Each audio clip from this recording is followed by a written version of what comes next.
शंकर भगवान कहते हैं, गणेश ये दुर्वा बुधवार के दिन, अष्टमी तिथि के दिन, जो अष्टमी बुधवार इस बार पड़ रहा है उस दिन समर्पित करिए। अनलासुर को गणेश जी निगल गए, उधर में जलने लगा, उधर जल रहा है, तपन हो रही है। भगवान गणेश दौड़ कर आए भगवान शिव के पास। शंकर भगवान ने कश्यप ऋषि को देखा, कश्यप ऋषि गए और दुर्वा तोड़ कर लिया। दुर्वा लाकर गणेश जी को दी, गणेश जी ने दुर्वा चबाना चालू करी। अंदर जो अनलासुर था, भगवान शंकर की प्रसादी पाकर अनलासुर तृप्त हो गया, भगवान के पेट की जलन समाप्त हो गई।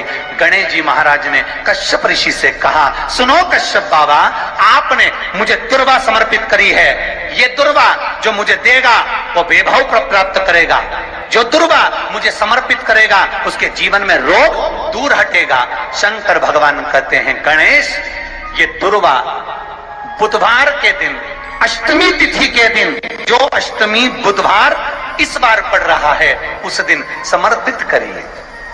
इस दुर्वा का अलग अलग महत्व है। कुएं के पास की सफेद दुर्वा, यदि 41 दुर्वा प्रत्येक बुधवार को गांठ लगाकर गणेश जी को समर्पित कर कर वापिस उठाकर उस दुर्वा को खाली पेट, आपके घर में भी गणेश जी होंगे, उनको समर्पित करो, खाली पेट इस दुर्वा को केवल चबा चबा कर खा लो और आधे घंटे बाद पानी को पी लो। बुधवार की बुधवार 5 बुधवार करना, गणेश जी को चढ़ाना, सफेद दुर्वा को गणेश जी को समर्पित कर कर चबा चबा कर खाना। उदर की प्रॉब्लम, जो भी मसा आदि की प्रॉब्लम होती है उदर से जुड़ी हुई होती है, जिस चीज से जुड़ी होगी, पेट की जितनी प्रॉब्लम होगी, आपको जितनी भी प्रॉब्लम होगी वो सारी 5 बुधवार करना, छठे बुधवार को जरूरत ही नहीं पड़ेगी, जितनी भी प्रॉब्लम हो पेट से। शिव महापुराण की कथा कहती है, पंचमी तिथि के दिन, चतुर्थी के दिन 7 गांठ वाली दुर्वा 21 ले लो और चतुर्थी के दिन गणेश जी को समर्पित कर दो। पंचमी तिथि को उस दुर्वा को उठाकर दूध में डाल दो और उस दुर्वा को दूध में डालकर उस दूध में उस दुर्वा को मल लो, और जिसके सफेद चमड़ी पड़ गई हो, चर्म रोग हो गया हो, उस दूध को उस दुर्वा के साथ, दूध नहीं भी हो तो पंचमी के दिन दुर्वा का लेपन शरीर पर कर लें। आधे घंटे तक करने पर पंचमी को प्रदोष काल में स्नान कर लें, महाराज आपको चर्म रोग में आराम लग जाएगा, सफेद चमड़ी अपने असली रंग में आना प्रारंभ हो जाएगी। गणेश पुराण दुर्वा का मूल बता। 21 दुर्वा के 108 बंडल बना लो।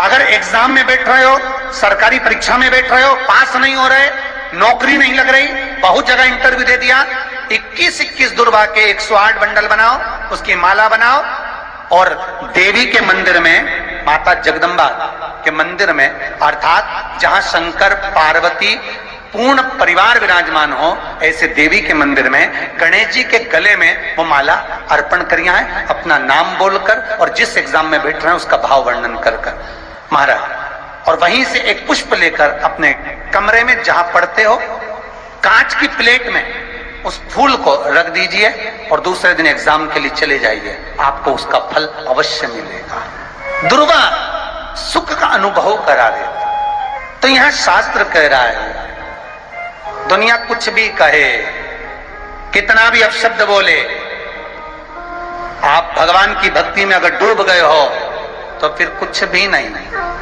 कोई कुछ भी कहे, आपकी चित्तवृत्ति में अगर भगवान समाहित है तो फिर क्या सोचना। आग लगे बस्ती में अपन रहो मस्ती, अलमस्त रही, क्या भरोसा इस जिंदगी का।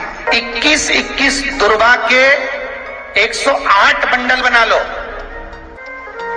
अगर एग्जाम में बैठ रहे हो, सरकारी परीक्षा में बैठ रहे हो, पास नहीं हो रहे, नौकरी नहीं लग रही, बहुत जगह इंटरव्यू दे दिया, 21 दुर्वा के 108 बंडल बनाओ, उसकी माला बनाओ और देवी के मंदिर में, माता जगदम्बा के मंदिर में, अर्थात जहां शंकर पार्वती पूर्ण परिवार विराजमान हो, ऐसे देवी के मंदिर में गणेश जी के गले में वो माला अर्पण करिए आए, अपना नाम बोलकर और जिस एग्जाम में बैठ रहे हैं उसका भाव वर्णन कर महाराज, और वहीं से एक पुष्प लेकर अपने कमरे में जहां पढ़ते हो कांच की प्लेट में उस फूल को रख दीजिए और दूसरे दिन एग्जाम के लिए चले जाइए, आपको उसका फल अवश्य मिलेगा, अवश्य आप उसमें उत्तीर्ण होंगे, फल प्राप्त होगा।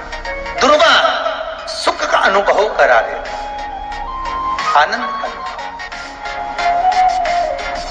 महाराज बेलपत्री आप शिवलिंग पर केले चढ़ा रहे हैं, उसके बाद जल चढ़ा रहे हैं।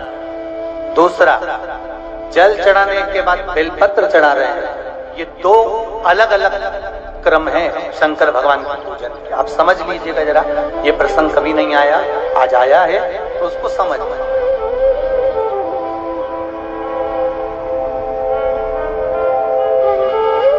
पहले बेलपत्र, उसके बाद में जल जो चढ़ाया जाता है, ये रोग मुक्ति के लिए चढ़ाया जाता है। काय के लिए चढ़ाते हैं अपन? रोग के निवारण, रोग मुक्ति के। आप शिव मंदिर में जाकर दर्शन करेंगे तो दो चीजें अपने को दर्शन करने को मिलेगी। एक भक्त आता है शंकर जी के मंदिर में, लोग भाव से पहुंचते हैं तो पहले वो क्या करते हैं, पहले बेलपत्री चढ़ा देते हैं, फिर जल चढ़ा देते हैं। और एक भक्त जो शिव मंदिर में पहुंचता है, पहले जल चढ़ाता है, फिर बेलपत्र चढ़ाता है। दोनों का अलग अलग क्रम है, दोनों का अलग अलग भाव वर्णन है। पहला, अगर बेलपत्र चढ़ाया है और उसके बाद अगर शंकर भगवान पे जल चढ़ा रहे हो तो ये रोग मुक्ति के लिए होता है। जैसे बड़े रोग किसी को हो जाए, रोग किसी को घेर ले, तो वो बेलपत्री चढ़ाने के बाद फिर जल चढ़ाएगा तो उसको रोग थम जाएगा और फिर वो रोग आगे नहीं बढ़ेगा। रोगों को थामने के लिए बेलपत्री पहले, फिर जल।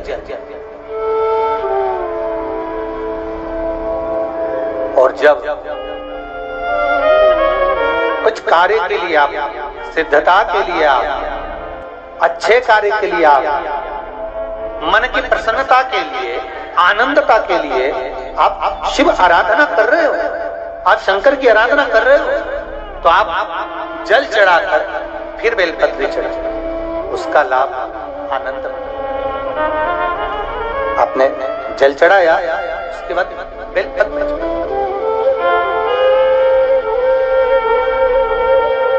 बस एक बात का स्मरण आपको होना चाहिए शिव महापुराण का, कि जब भी आप भगवान शंकर को बेलपत्र चढ़ाते हैं, बेलपत्र समर्पित करते हैं, बेलपत्र समर्पित करते समय प्रयास करा करें कि ये बेलपत्र को जब भी आप समर्पित करें, प्रयास करें कि बीच की जो पत्ती होती है बेलपत्र की, मध्य की जो पत्ती होती है, उसको अंगुष्ठ से पकड़ा जाए।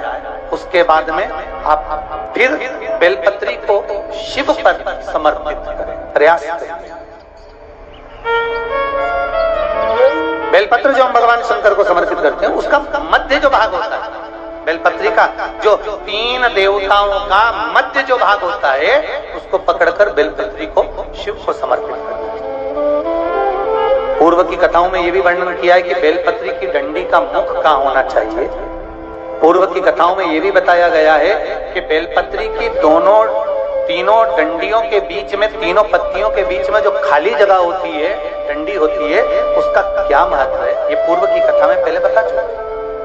पर आज जो क्रम चल रहा है कथा का, उसमें अपन जो समझ रहे हैं वो ये होना चाहिए कि आप किस कामना से जल चढ़ा रहे हैं, आपके जल चढ़ाने का क्रम क्या है। अगर आप रोग मुक्ति के लिए चढ़ा रहे हैं तो पहले बेलपत्र चढ़ेगी, फिर जल चढ़ेगा। आप कार्य सिद्धि के लिए चढ़ा रहे हैं, पहले जल चढ़ेगा, फिर बेलपत्र चढ़ेगी।